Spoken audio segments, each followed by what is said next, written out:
Assalamualaikum warahmatullahi wabarakatuh. Alhamdulillahirabbil alamin wa bihi nasta'inu ala umuri dunya waddin. Wassalatu wassalamu ala asyrafil anbiya'i wal mursalin wa ala alihi wa sahbihi ajmain. Amma ba'd. Ya, teman-teman semuanya, sebelumnya kita berdoa dulu. Semoga yang akan saya sampaikan bisa diterima dengan baik, bisa diserap dengan baik oleh teman-teman semua. Rabbi zidni ilma warzuqni fahma, amin ya rabbal alamin.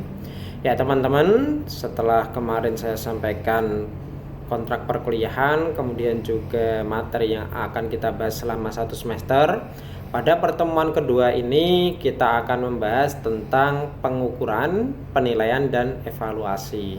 Tiga hal tersebut merupakan kata kunci atau hal yang perlu kita pahami sebagai dasar dalam mempelajari mata kuliah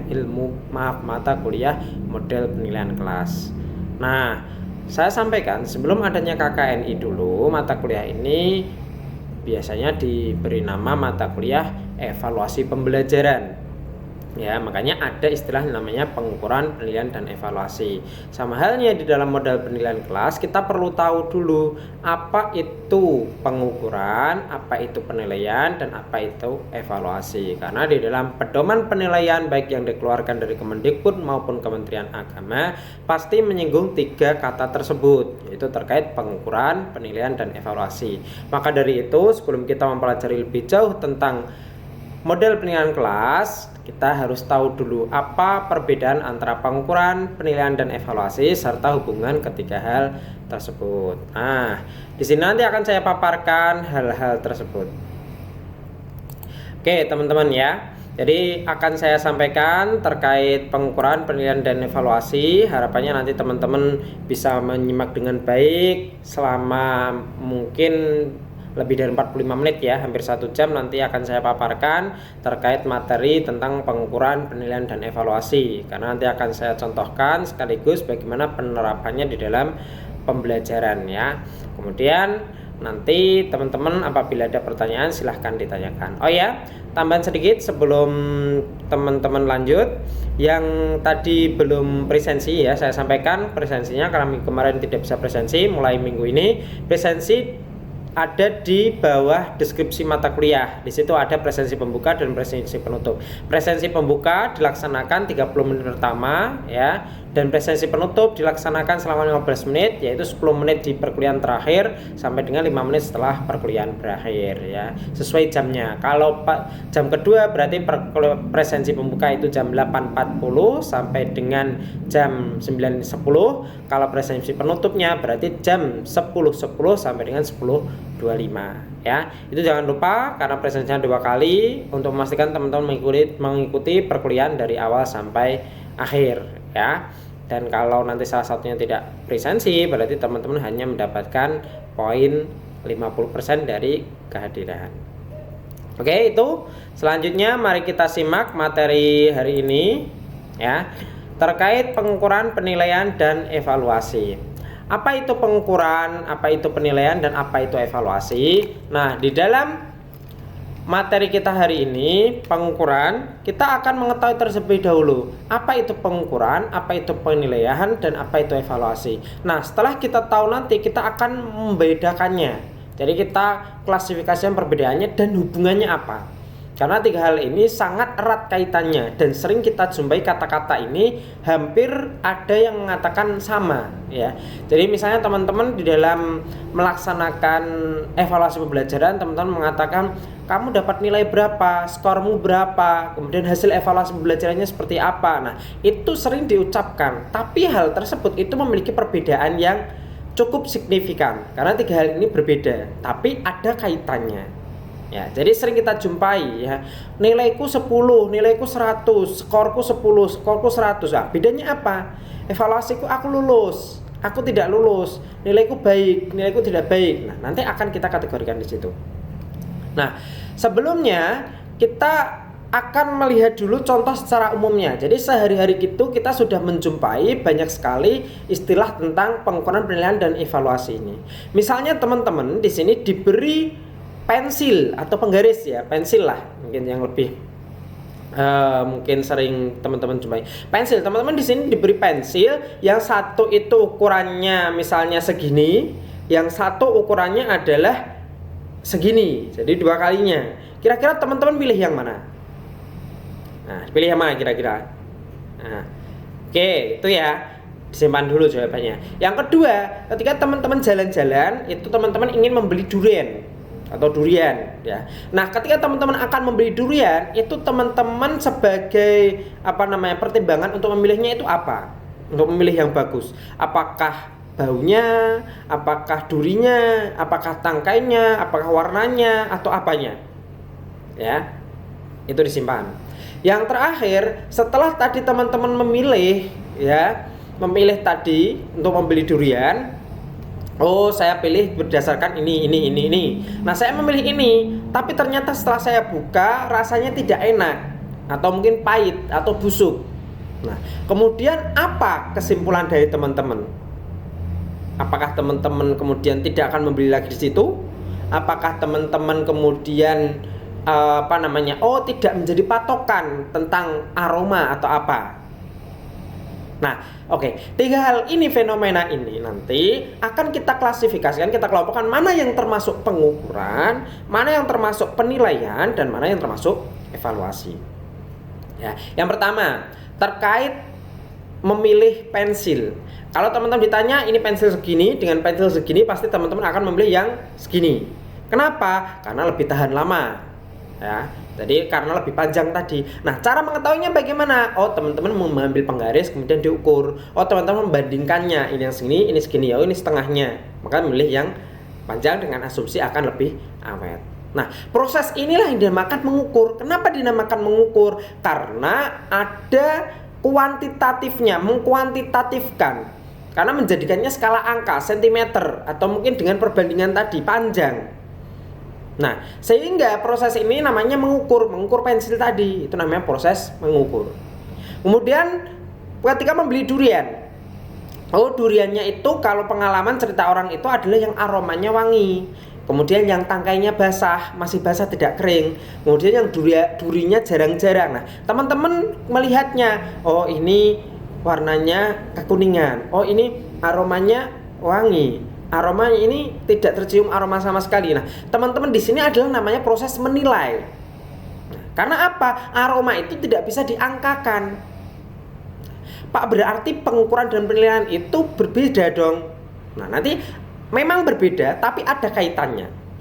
Nanti kalau dalam pembelajaran itu, penilaian itu nanti bersumber dari pengukuran. Nah, ini adalah contoh ketika kita membedakan menilai dan mengukur. Kalau mengukur identiknya dengan angka, kalau menilai itu identiknya dengan label atau nilai.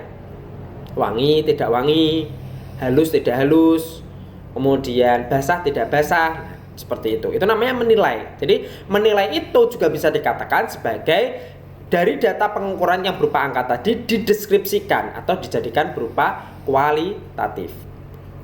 Itu terkait baik buruk, kemudian bagus tidak bagus dan lain sebagainya. Nah, yang terakhir ketika teman-teman sudah tadi ada oh ini wangi, kemudian ini durinya ini basah. Nah, kemudian teman-teman mengambil keputusan untuk memilih durian ini. Nah, pilihan jatuh ke durian ini itu masuk di dalam kategori evaluasi atau judgement. Ya, tapi juga bisa masuk di dalam penilaian ketika melabeli durian itu adalah oh ini durian bagus. Nah, tapi ketika teman-teman sudah membukanya dan teman-teman kemudian oh ini buruk, kemudian teman-teman oh tidak akan membeli di sini lagi, oh berarti aroma itu tidak menentukan rasa, maka itu dinamakan evaluasi. Dimana evaluasi itu adalah endingnya atau arahnya adalah pada perbaikan.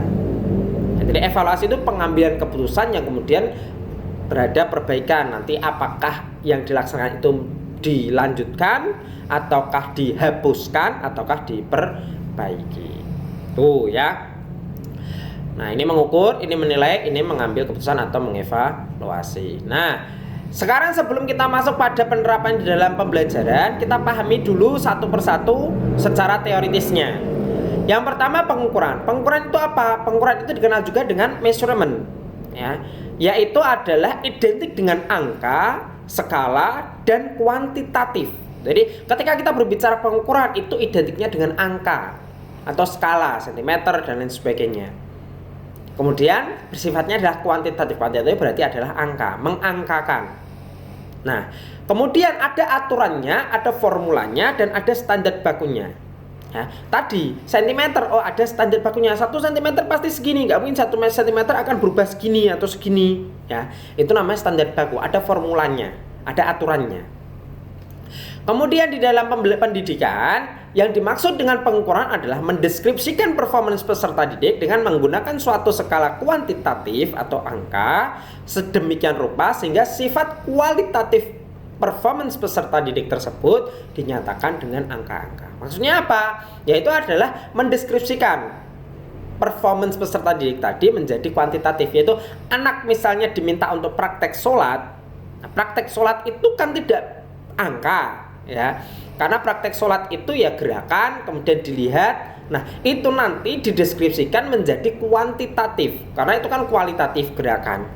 Nah itu dikuantitatifkan menjadi angka, itu namanya pengukuran. Dengan apa? Oh ini ada instrumen penilaiannya, instrumen scoringnya, yaitu takbiratul ikram, gerakan tangannya benar 10, kemudian niatnya kurang benar 5, kemudian tidak mengangkat tangan 0. Nah, misalnya seperti itu. Jadi di mana performance peserta didik itu dijadikan angka, itu dinamakan pengukuran. Nah, setelah adanya pengukuran maka kita masuk pada penilaian. Nah, penilaian itu apa? Dikenal dengan assessment, yaitu adalah setelah dari data pengukuran itu maka dijadikan sebuah nilai.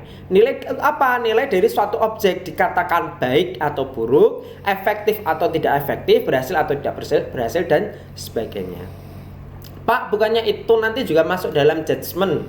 Nah, jadi nanti ada kehampir miripan antara penilaian dan judgement atau pengambilan keputusan atau evaluasi. Tapi nanti skupnya berbeda. Kalau penilaian itu skupnya kecil, kalau evaluasi itu skupnya besar. Nah, di sini hanya sekedar melabeli atau memberikan nilai. Dari tadi yang disampaikan bahwasanya performance peserta didiknya itu tadi mulai takbiratul sampai dengan salam itu diakumulasi skornya adalah mendapat 80. 80 sedangkan skor maksimalnya adalah 100. Berarti dari 80 100 itu anak itu sudah memenuhi dan dikatakan baik. Nah, baik inilah yang dinamakan dengan penilaian atau B atau A misalnya atau AB. Nah itu dinamakan dengan penilaian atau pengumpulan informasi sebagai dasar pengambilan keputusan. Nah dari ini nanti akan dijadikan dasar untuk mengambil keputusan karena pengambilan keputusan atau evaluasi itu didapatkan dari hasil pengukuran dan penilaian.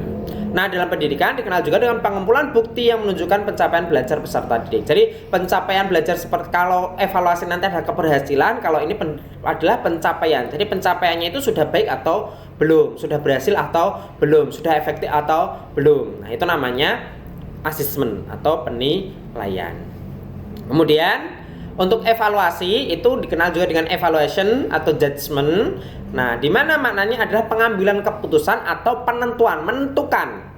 Nah, dari tadi yang disampaikan, berarti 80 itu masuk dalam B atau baik. Berarti itu di atas KKM maka dinyatakan lulus.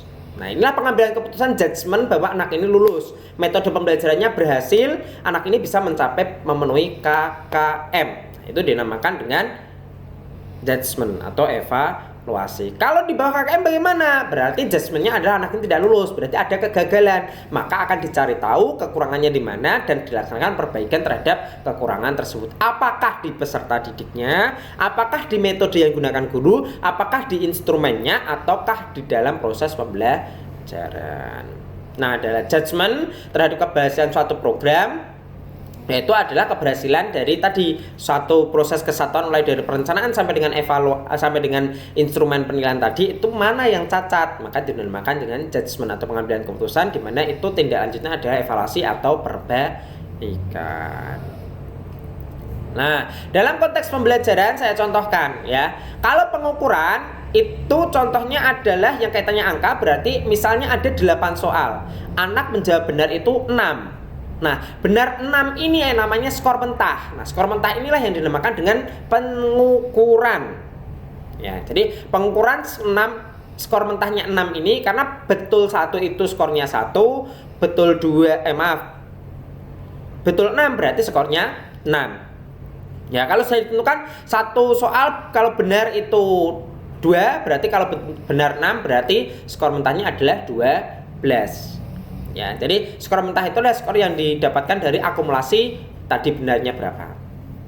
Nah, kemudian dilanjutkan dari data pengukuran ini tadi 6 yang benar ini nanti dibawa ke ranah penilaian, yaitu membuat label. Label nanti adalah mengkonversinya atau dinamakan dengan skor matang. Nah, ini sudah masuk kepada penilaian. Tapi skor matang itu juga bisa masuk di dalam pengukuran karena sama-sama penskoran. Tapi ini lebih kepada pelabelan. Ya.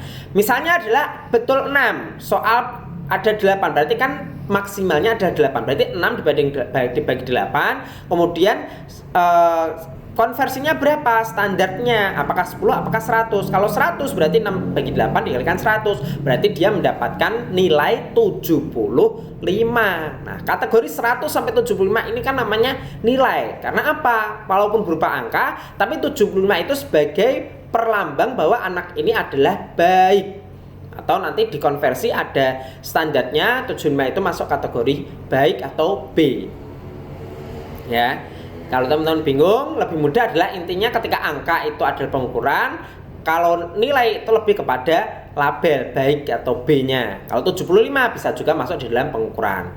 Berarti nanti kalau ditanya masuk di mana, Pak? Nah, nanti kalau pada umumnya biasanya mengatakannya adalah masuk dalam pengukuran karena nanti ada namanya skor mentah dan skor matang. Yang bahasanya menggunakan skor berarti adalah menggunakan pengukuran. Tapi di sini adalah untuk memudahkan teman-teman di mana nanti ada konversinya, yaitu kalau 100 itu sebagai perlambang amat baik, berarti 75 itu baik. Nah, di sini nanti masuk yang bagian ini ya, itu adalah menjadi kategori penilaian. Nah, setelah didapatkan data pengukuran dan data penilaian, maka 75 ini dibandingkan dengan KKM sudah memenuhi atau belum. Kalau sudah memenuhi di atas KKM, misalnya KKM-nya adalah 60, berarti dia termasuk lulus atau memenuhi KKM. Berarti evaluasinya adalah keberhasilan atau pengambilan keputusannya adalah anak ini dinyatakan lulus. Tetapi kalau misalnya dia itu 75 ternyata KKM-nya adalah 80, maka anak ini di bawah KKM atau tidak lulus atau harus mengulang.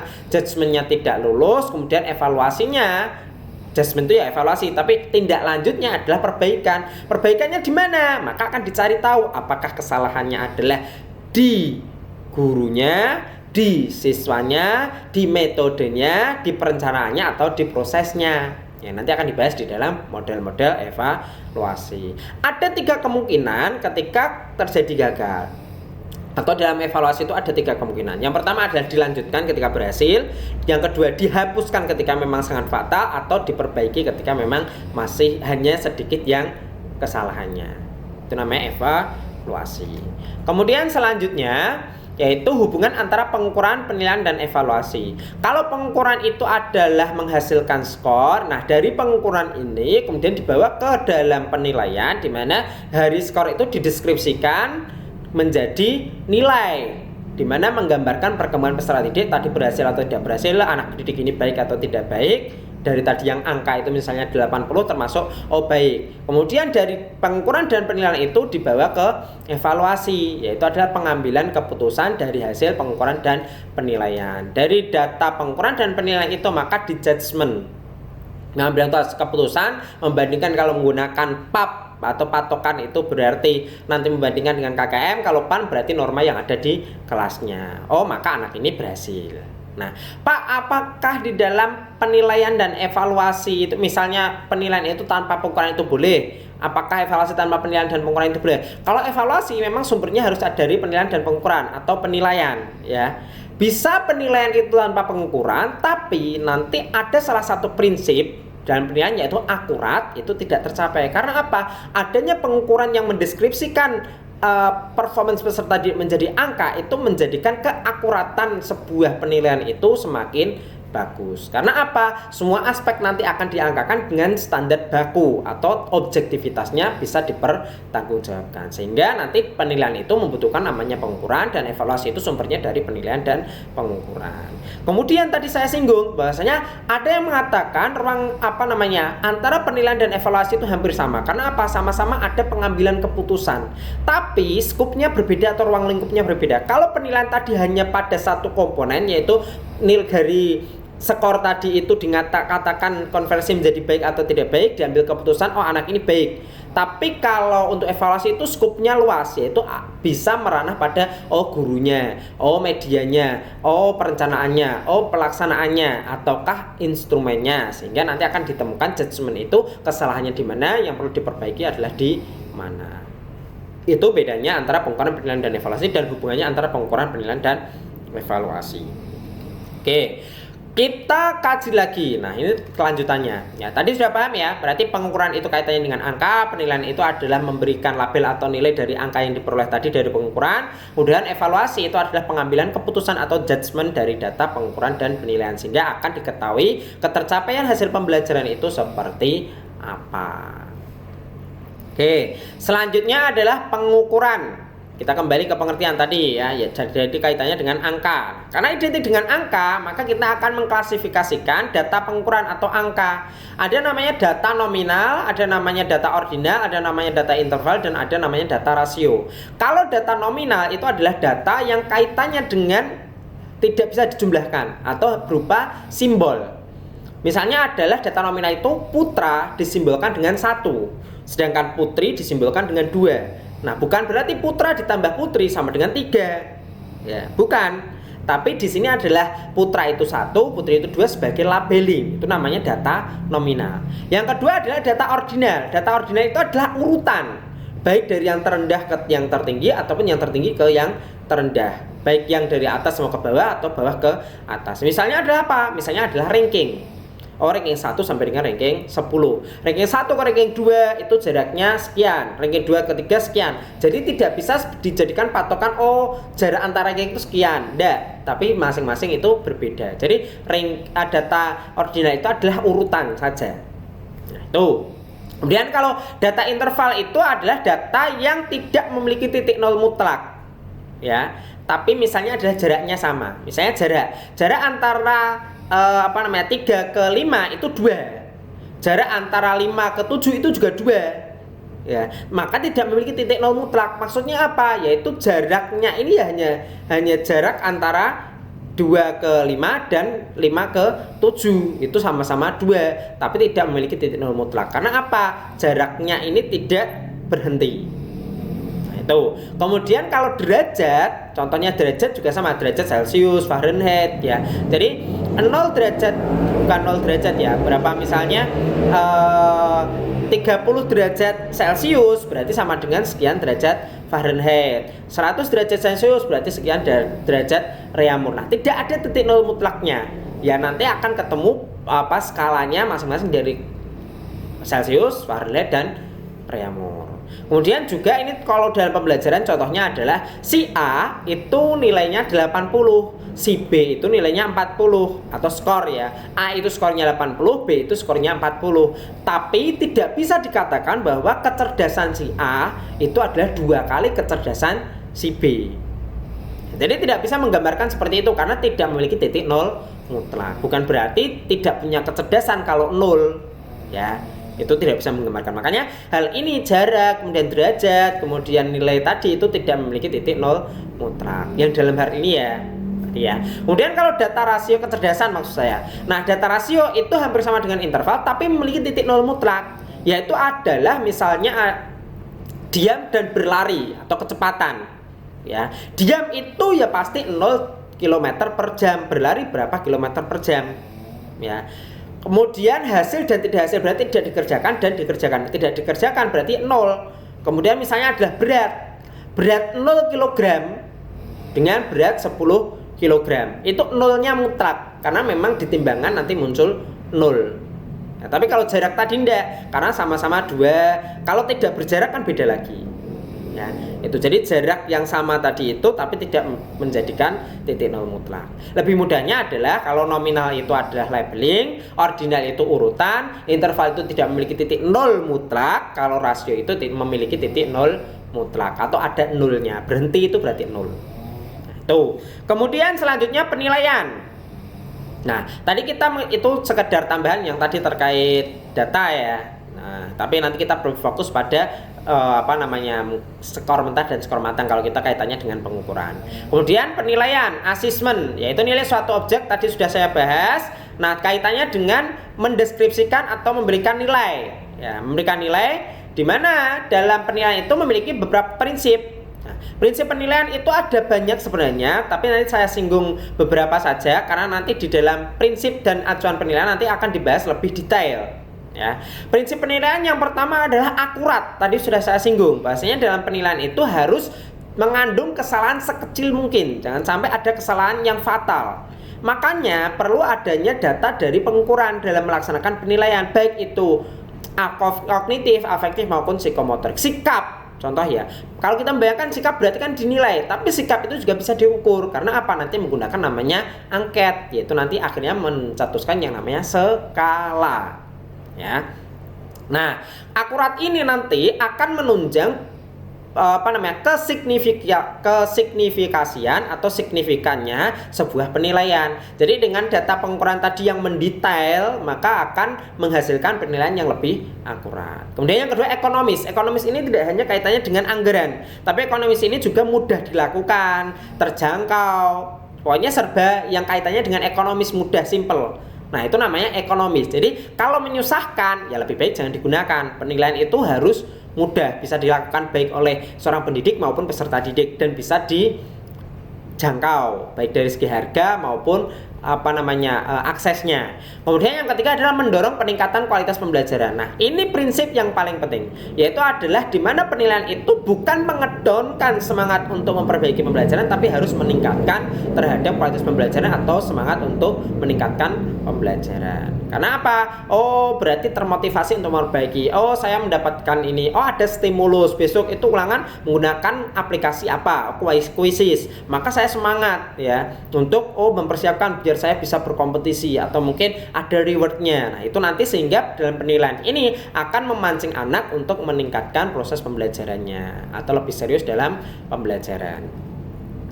Kemudian fungsi penilaian. Fungsi penilaian di sini sangat banyak sebenarnya, tapi nanti ada beberapa yang saya sampaikan baik itu fungsi penilaian secara umum maupun secara khusus. Yang pertama, penilaian berfungsi selektif, yaitu untuk menyeleksi. Yang kedua, berfungsi diagnostik atau mendiagnosa. Kemudian yang ketiga adalah berfungsi sebagai penempatan. Nah, penilaian berfungsi selektif maksudnya apa? Menseleksi, yaitu adalah memfilter peserta didik. Dalam hal apa? Nanti ada dua aspek, yaitu adalah secara formatif dan sumatif. Itu sering kita dengar, yaitu penilaian sumatif dan penilaian formatif. Formatif, nah kalau teman-teman bingung membedakannya, kuncinya adalah sumatif. Sum itu kan jumlah. Jadi sumatif itu berarti penilaian yang dilaksanakan setelah pertemuan dijumlahkan banyak pertemuan, kemudian dilaksanakanlah penilaian. Itu namanya penilaian sumatif, berarti jangka panjang. Kalau formatif itu jangka pendek. Ya, jadi penilaian formatif itu lebih tujuannya adalah kepada mengetahui keberhasilan proses pembelajaran atau mendeteksi sedini mungkin. Ya, jadi ada anak yang mungkin belum menerima pelajaran. Efektif apa tidak pembelajaran hari ini, itu namanya formatif yang dilaksanakan dalam bentuk ulangan harian atau setiap materi kemudian ulangan. Kemudian kalau sumatif itu lebih kepada menentukan keberhasilan sebuah pembelajaran atau keberhasilan peserta didik. Ya, ketercapaian. Itu namanya sumatif. Karena apa? Nanti setelah KD atau mungkin UTS, anak ini dinyatakan lulus, anak ini dinyatakan tidak lulus, anak ini mengulang, anak ini berhasil. Kalau formatif itu lebih kepada pengayaan, kalau sumatif mungkin lebih kepada mengulang. Nah, ini berarti menyeleksi apa? Anak ini berarti belum siap untuk lanjut ke materi selanjutnya, berarti diberi pengayaan. Anak ini belum siap untuk naik kelas, maka anak ini mengulang di kelas sebelumnya. Nah, itu namanya penilaian bersifat atau berfungsi selektif. Kemudian yang kedua, penilaian berfungsi diagnostik, yaitu mendiagnosa, mendeteksi. Nah, penilaian ini memiliki fungsi untuk mendeteksi sedini mungkin Keterkaitan apa? Terkait dengan kesulitan peserta didik, kemudian kelemahan peserta didik, kesulitan peserta didik, kemudian keterbatasan peserta didik, sehingga ketika ditemukan hal tersebut langsung bisa diperbaiki. Nah, jadi penilaian ini berfungsi mendeteksi sedini mungkin. Oh, anak ini ternyata dia itu memiliki keterbelakangan, dia tidak bisa menerima materi secara ceramah, maka dia harus menerima materi dengan audio visual misalnya. Oh, kelemahan anak ini adalah dia itu tidak bisa di belakang duduknya karena dia mudah ngantuk, maka ditaruh di depan. Nah, itu namanya penilaian. Dilihat dari apa hasil penilaiannya, kok buruk, dicari tahu, maka itu mendeteksi atau mendiagnostik. Nah, yang selanjutnya adalah penilaian berfungsi sebagai penempatan, yaitu menempatkan anak ini sesuai dengan karakteristiknya. Oh, ketika ujian masuk kelas IPA, IPS atau bahasa, anak ini condong masuk ke IPA karena hitung-hitungannya lancar. Oh, masuk IPS karena dia dalam ekonomi atau geografi dia sosialnya juga bagus. Oh, masuk ke bahasa karena hafalannya bagus misalnya. Nah, maka ini nanti adalah berfungsi untuk penempatan sehingga sesuai dengan karakteristik kecerdasan peserta didik tersebut. Kemudian manfaat penilaian, ya tadi fungsi, kemudian sekarang manfaat. Manfaat penilaian ini yang pertama bagi guru, ini dalam sudut pandang bagi siapa ya? Manfaat penilaian yang pertama bagi guru yaitu sebagai data untuk mengetahui kemajuan siswa. Data untuk mengetahui materi itu sudah sesuai dengan kemampuan siswa apa belum. Kalau materi ini yang seharusnya misalnya tentang mandi wajib kok diajarkan di di MI, berarti kan tidak sesuai. Jadi manfaat penilaian itu salah satunya ada sudah sesuai apa belum materinya, kemudian kemajuan siswa itu ada peningkatan apa tidak, karena kaitannya dengan siswa peserta didik nanti kita punya data sebelum dan sesudah penilaian.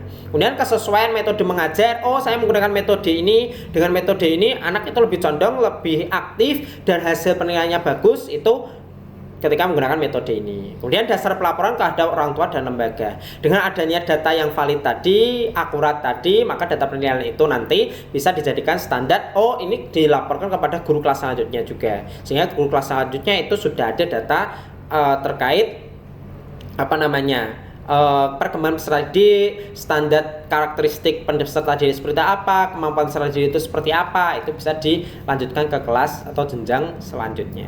Kemudian bagi siswa apa? Bagi siswa adalah sebagai motivasi. Kalau dia dapat nilai bagus, berarti kan dia nanti akan meningkatkan lebih semangat pembelajarannya. Oh, ini yang cocok. Ya, kalau buruk berarti dia akan termotivasi untuk memperbaiki. Juga untuk mengetahui kemajuan belajarnya itu meningkat apa tidak dan cara belajarnya sudah tepat atau belum. Kan kadang ada anak belajar kelompok, ada les di sini yang cocok yang mana. Maka ketika ketemu, itulah cara ini yang lebih cocok. Karena apa hasilnya bisa dilihat ya dari hasil penilaian. Kemudian bagi lembaga adalah sebagai bahan pengambilan keputusan kebijakan, sebagai rambu-rambu ketercapaian visi misinya, kemudian juga merencanakan ke depan. Oh, ternyata hasil penilaian anak-anak di sekolah ini itu nilai bahasa Inggrisnya rendah. Oh, berarti kita perlu mendatangkan motivator tentang bahasa Inggris atau mungkin gurunya dibekali tentang metode mengajar bahasa Inggris yang menyenangkan. Oh, ternyata anak-anak itu fisikanya bagus. Oh, perlu kita adakan namanya ekstrakurikuler, olimpiade fisika atau olimpiade matematika sehingga anak ini terwadai. Itu misalnya kalau bagus. Jadi akan menjadi bahan pertimbangan lembaga untuk kemana arah lembaga ini dibawa dan sudah tercapai sejauh mana visi misi dari lembaga. Kemudian selanjutnya yang evaluasi, tadi pengertiannya sudah, yaitu pengambilan keputusan yang bersumber dari penilaian dan pengukuran. Nah, evaluasi ini ada dua, yaitu evaluasi mikro dan evaluasi makro. Evaluasi mikro sendiri adalah mikro, berarti kecil. Kalau makro itu besar. Nah, yang akan kita bahas di dalam mata kuliah model penilaian kelas ini adalah mikro, yaitu kecil. Karena apa? Kalau makro itu lebih kepada anak manajemen pendidikan. Ya, yaitu terkait evaluasi terkait kebijakan-kebijakan program pendidikan, ketercapaian tujuan lembaga, visi misi, tujuan pendidikan secara umum, itu di makro. Tapi kalau mikro nanti ada lebih kepada program pembelajaran, ketercapaian materi pembelajarannya, tujuan pembelajaran, perencanaannya dalam proses dan hasil itu sudah sesuai apa belum. Nah, itu nanti kita akan bahas di dalam mata kuliah ini. Sehingga kita akan mempelajari evaluasi secara mikro yang kita kemas dalam mata kuliah model penilaian kelas. Nah, tujuan evaluasi apa? Nah, tadi kan evaluasi itu bersumber dari data pengukuran dan penilaian. Maka tujuannya tidak jauh berbeda. Tujuan, fungsi, manfaatnya tidak jauh berbeda dengan tujuan, fungsi, dan manfaat dari penilaian. Tujuan umum evaluasi itu yang pertama adalah efektivitas dan efisiensi sistem pembelajaran. Jadi, keterkaitan terkait dengan tujuan, materi, dan metode yang digunakan guru itu sudah sesuai atau belum. Jadi adanya evaluasi itu untuk mengetahui efektivitas dan efisiensi terkait sistem pembelajarannya, baik dari kategori pendekatan, metode, taktik, perencanaan, pembuatan RPP, kemudian pelaksanaan, kemudian instrumen penilaian dan lain sebagainya, itu sudah sesuai atau belum. Itu namanya evaluasi, tujuan evaluasi. Kemudian yang kedua adalah menghimpun bahan keterangan data peserta didik, sehingga dengan adanya evaluasi ini akan terhimpun data peserta didik. Peserta didik ini mengalami peningkatan tidak, dari dia kemampuannya rendah ternyata meningkat. Oh, anak ini menurun. Nanti kesalahannya di mana? Apakah ada tingkat stres, ataukah anak ini sedang terganggu, ataukah anak ini metodenya ternyata berubah, atau iklim sekolahnya berubah. Nah, itu nanti akan diketahui hasil evaluasinya. Kemudian tujuan khususnya hampir sama sebenarnya dengan tujuan umum, tapi lebih spesifik. Tujuan khususnya adalah klasifikasi sifat hasil pembelajaran. Kemudian yang kedua, informasi ketercapaian tujuan jangka pendek.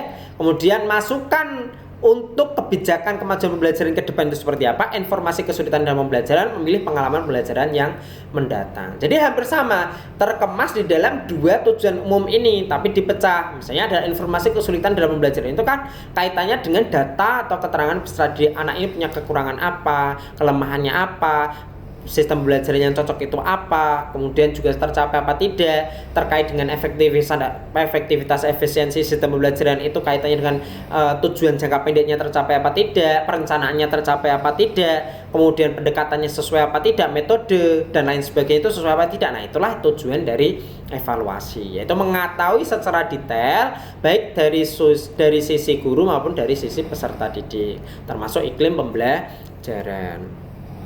Kemudian tujuan khusus evaluasi juga ada yang mengkategorikan menjadi 4. Yang pertama adalah keeping track, yang kedua checking up, yang ketiga finding out, dan yang keempat adalah summing up.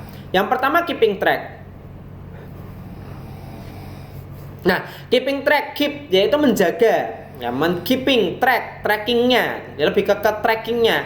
Nah, keeping track itu adalah menelusuri dan melacak proses belajar peserta didik sesuai dengan RPP yang ditentukan apa tidak. Jadi ketika terjadi misalnya evaluasi hasilnya adalah anak ini gagal, berarti nanti akan tujuan salah satunya adalah adanya evaluasi itu adalah keeping track, menelusuri. Nah, menelusuri apa? Menelusuri dari RPP yang dibuat itu sudah sesuai apa tidak prosesnya. Oh, ternyata tidak sesuai karena ternyata saat itu mati lampu, sehingga dalam RPP itu nanti menampilkan video, ternyata dia bisa ditampilkan sehingga materi yang disampaikan tidak tersampaikan secara sempurna. Itu namanya keeping track. Itu menelusuri, melacak proses belajarnya tadi itu sesuai dengan RPP apa tidak. Karena kalau tidak sesuai dengan RPP berarti bisa saja tidak sesuai dengan tujuan pembelajarannya. Yang kedua adalah checking up, yaitu mengecek. Checking up, mengecek ketercapaian kemampuan peserta didik dan kekurangan peserta didik dalam KBM. Jadi mengecek kemampuan peserta didik ini sejauh mana, kemudian kekurangannya apa. Oh, anak ini dalam materi tentang bersuci itu sudah tercapai kecuali di aspek tayamum. Kenapa? Oh, ternyata anak ini tidak masuk. Oh, ternyata dalam materi tayamum anak ini harus praktek tapi saat itu tidak dipraktekkan. Nah, itu namanya checking up. Yang ketiga finding out, yaitu mencari, menemukan dan mendeteksi kekurangan peserta didik. Kekurangannya apa? Oh, ternyata anak ini memiliki kekurangan adalah dia tidak bisa menerima materi yang tidak disimulasikan. Kalau hanya dijelaskan atau ditontonkan saja, anak ini tidak bisa menerima materi dengan baik, maka perlu disimulasikan atau dipraktekkan. Yang terakhir adalah summing up, yaitu menyimpulkan penguasaan peserta didik terhadap kompetensi yang ditentukan. Maka disimpulkan anak ini bisa mencapai sejauh mana, maka mana yang perlu diulang, mana yang perlu pengayaan. Itu namanya summing up.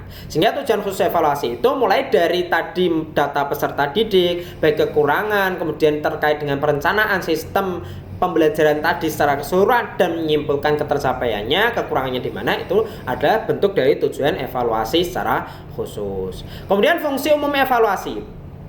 Nah, fungsi umum evaluasi itu adalah ada beberapa. Yang pertama secara umum dulu, yaitu adalah untuk mengetahui tercapai tidaknya tujuan pembelajaran. Kaitannya dengan tadi ya, kan hampir sama antara fungsi dengan manfaat tadi. tujuan juga. Nah, jadi untuk mengetahui tercapai atau tidaknya tujuan pembelajaran, tujuannya itu apa, tercapai apa tidak. Yang kedua, untuk mengetahui keefektifan proses belajar mengajar yang dilakukan oleh guru. Jadi proses itu sesuai efektif apa tidak, kemudian sesuai dengan karakteristik peserta didik apa tidak, sehingga perlu diperbaiki atau dilanjutkan atau dihilangkan sistem itu. Itulah fungsi umum evaluasi. Kemudian fungsi berdasarkan sudut pandang itu juga ada dari psikologis, sosiologis, didaktis metodis, dan juga administratif.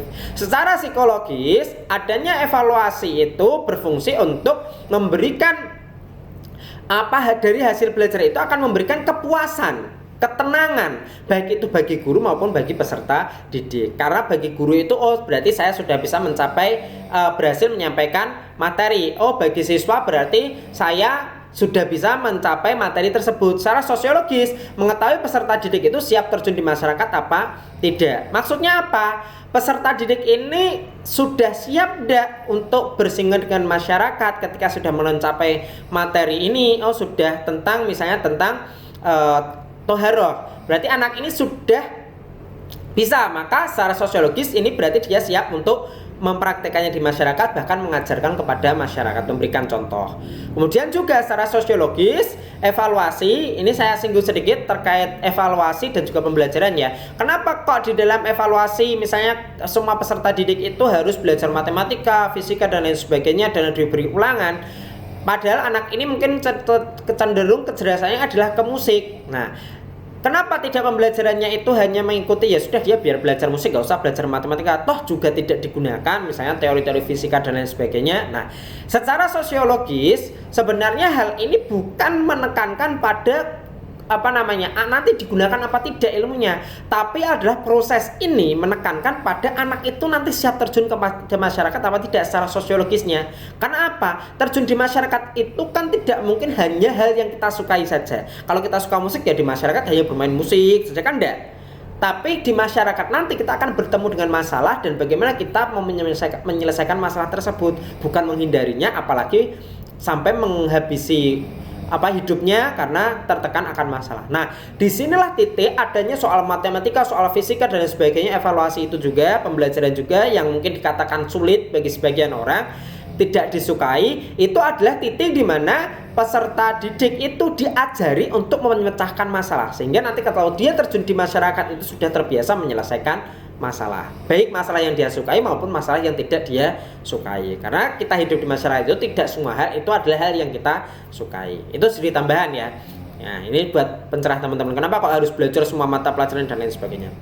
Nah, selanjutnya adalah secara didaktis metodis. Nah, secara didaktis metodis itu berfungsi untuk guru dapat menempatkan peserta didik kedudukannya dalam kelompok, taraf kesiapan sendiri dan bimbingan guru terhadap peserta didik. Maksudnya apa? Yaitu guru bisa menempatkan, oh anak ini kecerdasannya adalah kategori kelas bawah, ini kelas atas, ini kelas menengah, ini kecerdasannya adalah dia itu lebih kepada kecerdasan visual, ini kecerdasannya audiovisual. Oh ini bisa diterima dengan ceramah saja, ini harus dicontohkan, ini harus dipraktekkan. Nah, nanti guru bisa dengan adanya evaluasi itu bisa mengetahui menempatkan peserta didik seperti apa. Oh anak ini cenderung diam kalau tidak disuruh, berarti nanti ketika si A silahkan dijawab, ini terlalu aktif, maka diberi kesempatan yang lain ya. Nah itu namanya guru proses membimbing juga. Jadi menempatkan peserta didik sesuai dalam kelompok, sehingga nanti semua aspek pembelajaran tercapai kepada semua peserta didik. Nah secara administratif itu tentunya adalah memberikan laporan, karena administratif itu fungsinya laporan terhadap siapa? Semua orang yang berkepentingan, kepada orang tuanya untuk mengetahui ketercapaian peserta didik anaknya, kemudian kepala sekolah ketercapaian lembaga, termasuk ketika mencari kerja yaitu adanya data terkait ketercapaian selama pembelajaran terhadap orang yang menerima kerja tersebut. Misalnya anak ini dalam hal praktek misalnya SMK dalam kinerja penilaiannya seperti ini, dia bagus, berarti dia siap untuk dipekerjakan. Nah, administratifnya digunakan oleh banyak pihak. Kemudian fungsi khusus evaluasi juga ada fungsi instruksional, kemudian fungsi administratif dan fungsi bimbingan. Yaitu yang pertama adalah umpan balik terhadap guru, instruksionalnya yaitu umpan balik terhadap guru dan memotivasi peserta didik. kaitannya dengan fungsi evaluasi ini maksudnya adalah secara instruksinya, yaitu umpan balik terhadap guru. Berarti kalau nanti hasilnya buruk, berarti guru mendapat umpan balik, oh mana yang harus saya perbaiki. Kalau bagus, oh berarti saya kembangkan, saya lanjutkan. Motivasi belajar peserta didik meningkatkan atau mempertahankan. Ketika buruk berarti meningkatkan, ketika baik berarti mempertahankan, dan terus di up. Kemudian fungsi administratif yaitu mengontrol kualitas program, sehingga adanya evaluasi ini secara administratif akan mengontrol, oh ini harus sesuai koridornya terus. Mengevaluasi program, tercapainya sejauh mana, meningkatkan kualitas harus up terus, dan sebagai alat akreditasi atau sertifikasi. Ya, itu fungsi secara administratifnya. Kemudian fungsi bimbingan yaitu mendiagnosis bakat-bakat khusus tadi ya, salah satunya penilaian juga memiliki fungsi untuk diagnostik sebagai media mengetahui kebutuhan bimbingan peserta didik dalam pengembangan bakat sesuai dengan jenjang kemampuannya. Nah, fungsi bimbingan ini mengarahkan peserta didik, oh kamu lebih condong ke sini, kamu diarahkan. Kalau kamu kesulitan matematika karena kamu itu mudah menghafal, maka kamu harus cara belajarnya seperti ini. Itu namanya fungsi bimbingan. Itu fungsi evaluasi. Nah, manfaat evaluasi sendiri hampir sama juga ya, karena kaitannya fungsi, tujuan, manfaat itu kan sama, hanya saja posisinya yang berbeda. Kemudian menghimpun informasi secara kuantitatif maupun kualitatif, kemudian belajar peserta didik itu tercapai apa tidak, program yang ingin dilaksanakan, kemudian secara umum program pendidikan secara umumnya itu tercapai apa tidak, sehingga informasi-informasi yang didapatkan dari evaluasi ini untuk mengetahui sejauh mana perkembangan peserta didik, perkembangan target tujuan pembelajaran, dan mana yang perlu diperbaiki, mana yang perlu diulang, mana yang perlu disempurnakan. Kemudian mengetahui relevansi program pembelajaran dengan program pendidikan, kesesuaian apa tidak antara program pembelajaran yang dilaksanakan di kelas dengan lembaga, dengan tujuan pendidikan yang ada 4 itu, tujuan umum, tujuan institusional, kemudian tujuan kurikuler, dan tujuan instruksional ya. Jadi tujuan mulai dari umum, kemudian lembaga, kemudian mata pelajaran, dan materi pembelajaran itu sesuai apa tidak, sinkron apa tidak, sehingga ketercapaian nanti bisa searah untuk mencapai tujuan pendidikan secara umum.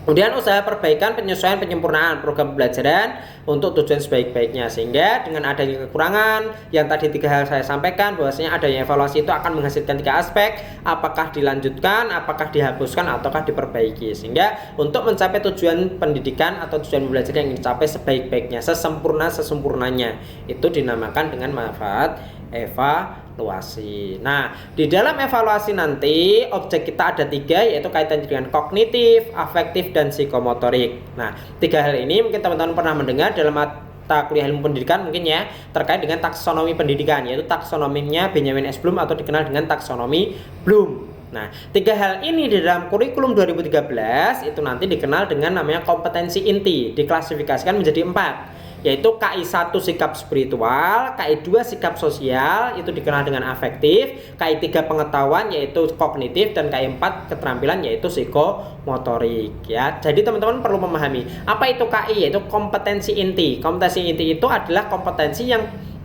perlu dicapai, biasanya sifatnya adalah 1 semester ya. 1 semester itu sama, nanti bedanya di KD, kompetensi dasar, karena karakteristik setiap mata pelajaran nanti berbeda. Jadi kompetensi inti ini adalah inti yang harus dicapai peserta didik selama 1 semester, bisa sama dalam masing-masing mata pelajaran ya. Jadi dalam kognitif dalam sikap spiritual menanamkan tentang ketakwaan, keimanan, toleransi. Dalam sosial itu menanamkan tentang tanggung jawab, kerjasama, kemudian gotong royong, peduli, percaya diri. Itu nanti akan dicapai dalam 1 semester. Nah, teman-teman harus paham, ada KI1 itu adalah, saya ulangi, sikap spiritual, KI2 sikap sosial, KI3 pengetahuan, KI4 keterampilan. Nah, 4 hal ini semuanya dilaksanakan penilaian ya, makanya dinamakan model penilaian kelas, mulai dari pengukuran sampai dengan terjadi evaluasi ya. Kalau KI1 dan KI2 itu ada sikap terkait dengan sikap yang nanti dibahas di makalah kedua, yaitu penilaian pengukuran ranah afektif. Kalau pengetahuan itu kognitif atau KI3 nanti dibahas di makalah pertama, yaitu tentang pengukuran ranah kognitif, dan keterampilan itu di ranah psikomotorik atau makalah ketiga atau dikenal dengan KI4 ya. Masing-masing nanti memiliki kompetensi dasar, sehingga kompetensi dasar itu diturunkan menjadi indikator yang harus dicapai dalam pembelajaran. pembelajaran. Tercapainya pembelajaran itu yang dinamakan KD, KI itu dari mana kita tahu? Yaitu dari yang namanya pengukuran, penilaian dan evaluasi atau dikemas dalam evaluasi. Sehingga tercapai apa tidaknya itu kita tahu dari namanya evaluasi pembelajaran. Nah, ini akan kita kupas lebih jauh tentang objek evaluasi pembelajaran yaitu ranah kognitif, afektif, dan psikomotorik lebih jauh nanti, dan kita kupas mulai dari perencanaan membuat aspek KI1, KI2, KI3, KI4 atau kognitif afektif psikomotorik sampai dengan memasukkannya ke dalam rapot yang nanti ada namanya nilai KI1, nilai KI2, nilai KI3 dan nilai KI4. Itu teman-teman ya. Jadi pembahasan kita hari ini terkait pengukuran, penilaian dan evaluasi saya rasa sudah cukup ya. Nanti kalau ada pertanyaan silahkan bisa disampaikan. Kalau teman-teman memang ada yang perlu ditanyakan kepada saya, silahkan nanti ditanyakan supaya teman-teman nanti lebih paham, atau mungkin ada yang menjanggal, atau mungkin juga teman-teman ada hal yang pernah dijumpai di lapangan atau mungkin dalam pembelajaran lain terkait istilah pengukuran, penilaian dan evaluasi nanti bisa disampaikan. Kalau memang nanti perlu saya tambah akan saya tambahi. Kalau memang nanti teman-teman ada yang kurang jelas dari penyampaian saya tadi, atau mungkin ada yang Pak tadi kok nggak dijelaskan pada aspek ini, nanti silahkan juga ditanyakan. Oh ya, ini nanti silahkan dicatat sendiri ya. Jadi video ini permanen nanti bisa teman-teman akses. Cuma kalau untuk soft filenya tidak saya share untuk PPT-nya ya, karena biar teman-teman itu mencatat, karena nanti kalau mencatat teman-teman akan daya serapnya itu lebih kuat, karena pergerakan antara ini menggerakkan sambil mengingat-ingat sambil refleks lagi, mengulas lagi, itu akan bisa teman-teman cerna dengan baik. Dan jangan lupa setelah ini teman-teman diskusi ya, diskusi itu teman-teman silahkan tanya, nanti saya jawab kurang lebih ya sekitar 20-30 menit. Kemudian nanti teman-teman mengerjakan kuis, nanti kuisnya 10 soal, waktunya 10 menit terkait materi yang saya sampaikan pada video ini. Kiranya itu saja yang dapat saya sampaikan. Terima kasih, kurang lebihnya saya mohon maaf. Akhirul kalam, wassalamualaikum warahmatullahi wabarakatuh.